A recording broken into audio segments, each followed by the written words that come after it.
Hey, I'm John Ortberg, pastor at Menlo Church.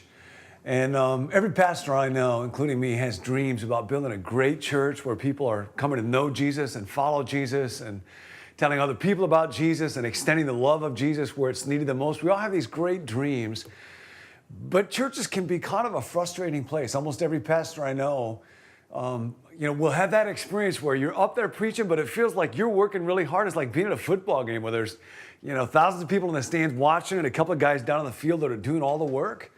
A lot of times there's this frustration because churches will experience what's sometimes called the 80-20 rule, where only 20% of the people are doing 80% of the work, giving 80% of the money. And folks that work with organizations now saying it's getting even more skewed than that. And after a while, this frustration can build in of a gap between the church that I dreamt that I might be able to lead and the church that I'm actually leading. And then the weekly grind of just having to churn out ministry, plan services, create sermons.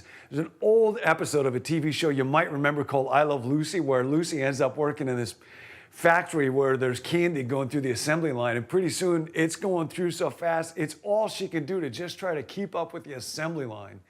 And like another service, another sermon, it can start to feel that way, and you lose this dream and you think, what would it take for me to be at a church where it's not just me working and a bunch of people watching, but God is catalyzing, empowering, enabling the whole church to begin to reach the potential that God's given it. And there's a fabulous passage in the book of Revelation where Jesus says to the church, "See, I have set before you an open door.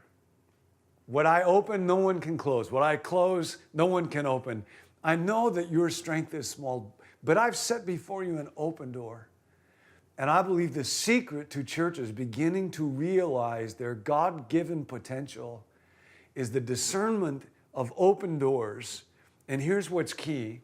I have to discern what's the great open door that God has set before our church altogether. But then, how does that translate to the individual open doors that everybody that's sitting out there listening to you and to me in your church is saying, man, I'd love to have an open door kind of life where God's calling me to something beyond myself. And when people are not experiencing an open door life with God, their spiritual life gets stagnant. And when that happens when a church, then the church gets stagnant. And so I've actually written a whole book around this, all the places to go. How will you know about this discernment process? And part of what I want to say to everybody here that's leading the church as you're listening to me is, how do you discern the open door God has for you as a church? And then how do you make the ask that's connected to the open door in individual lives? Robert Putnam, maybe the great researcher on community and organization in our day, says that when people are asked about volunteering, they have a very interesting response. When folks are asked, why did you volunteer if you did? The number one answer is, because somebody asked me. And when folks are asked, why didn't you volunteer if they never did? The number one answer is, nobody asked me.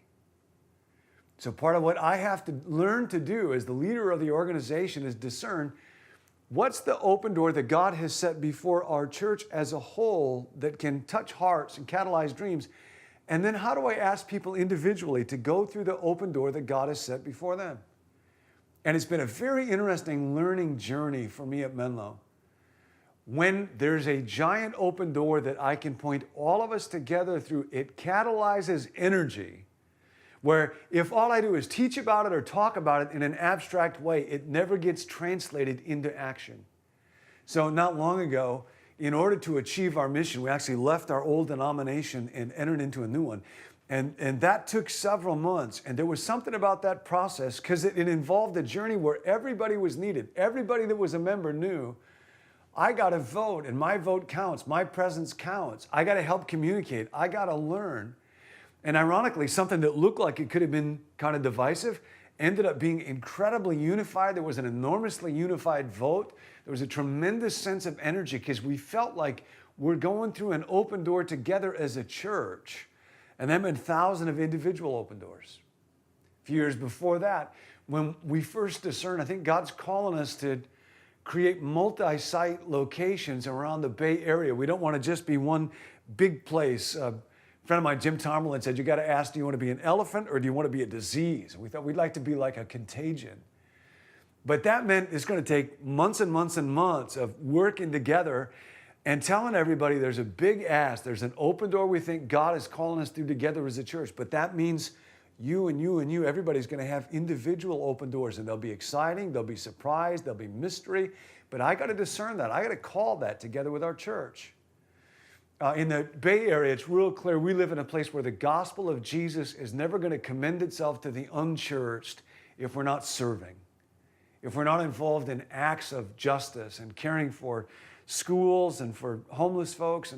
And so a number of years ago, we said, what if we took a weekend and we shut down our worship services, and we all, just tons of people, everybody that's part of our church, went around the Bay Area and just served people in the name of Jesus. And again, that was a big open door that our entire church could go through, so we could celebrate it all together.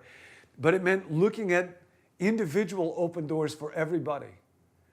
And that's changed the lives of all kinds of people. All sorts of people have found areas of ministry, passion, involvement that they never would have if they had not been asked, will you be willing to say to God, God, I want to go through the open door you have for me.